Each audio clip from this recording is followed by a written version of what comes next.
वंदे वाणी विनायकौ। सर्वेभ्यो नमो नमः।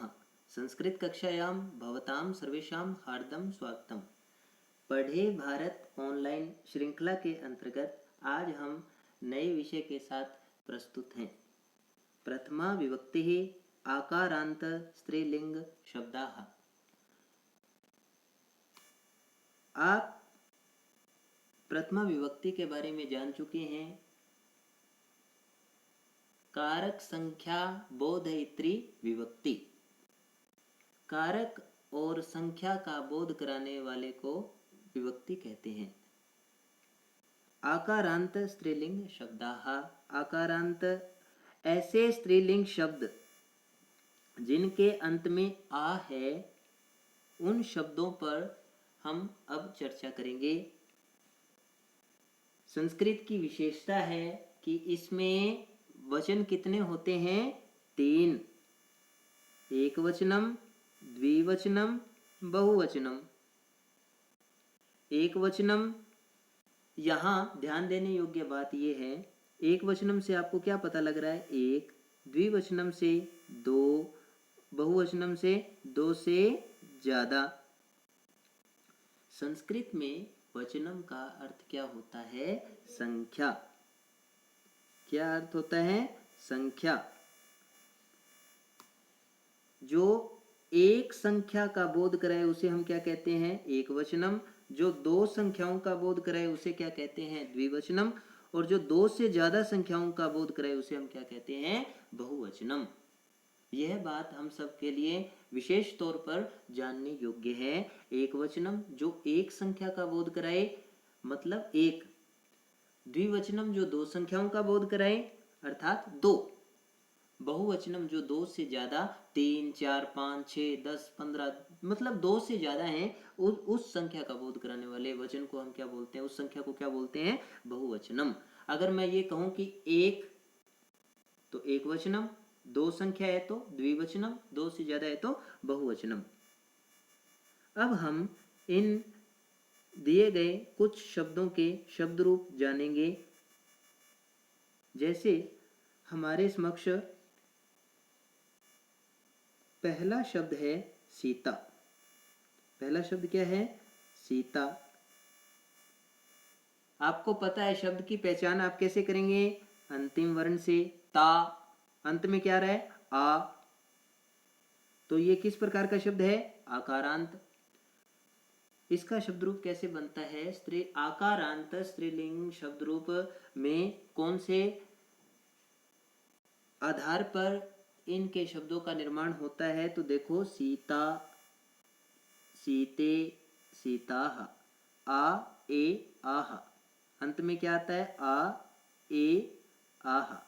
मतलब आप इन तीनों प्रत्ययों का प्रयोग करिए और शब्द बन जाएगा। जैसे सीता, सीता, सीते, सीताः। मेरे साथ आप भी अनुकरण करें। सीता, सीते, सीताः। एक वचनम का अर्थ क्या है? 1, द्विवचनम का अर्थ है 2 और बहुवचनम का अर्थ है 2 से ज्यादा।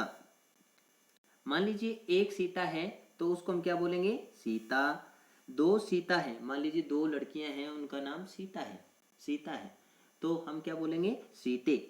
और जो 2 से ज्यादा सीता है, सीता, सीता, सीता, सीता, सीता, तो उसको हम बोलेंगे सीताः। सीता, सीते, सीताः। सीता, सीते, सीताः।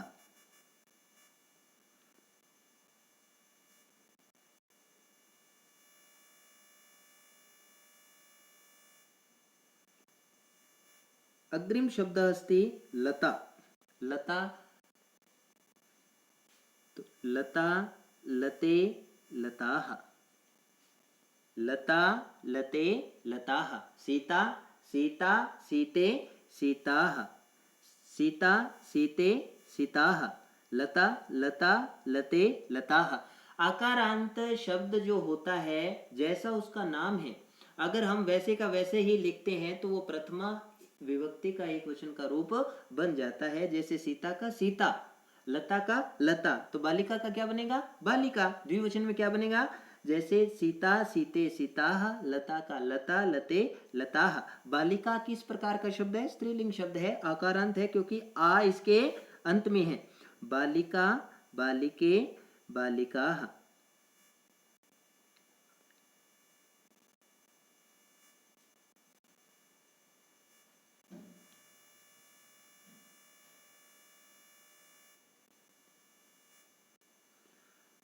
बालिका, बालिका शब्द के अंत में क्या है? आ। तो रूप कैसे बनेगा? सीता का बनाइए, सीता सीते सीताः।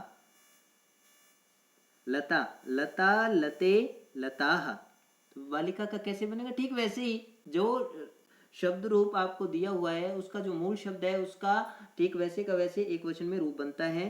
बालिका बालिके बालिकाः।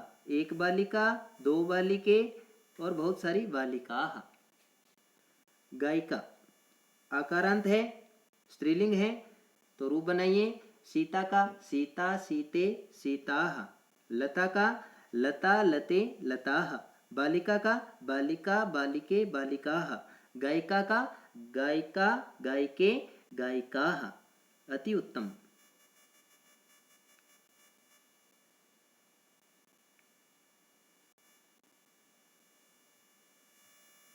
इसी क्रम में आपने छात्रा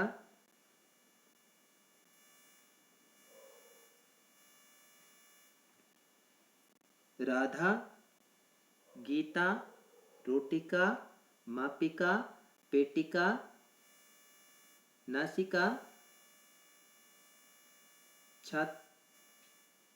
छात्रा, राधा, गीता, रोटिका, मापिका, पेटिका और नासिका के एक वचनम, द्विवचनम और बहुवचनम में शब्द रूप बनाने हैं।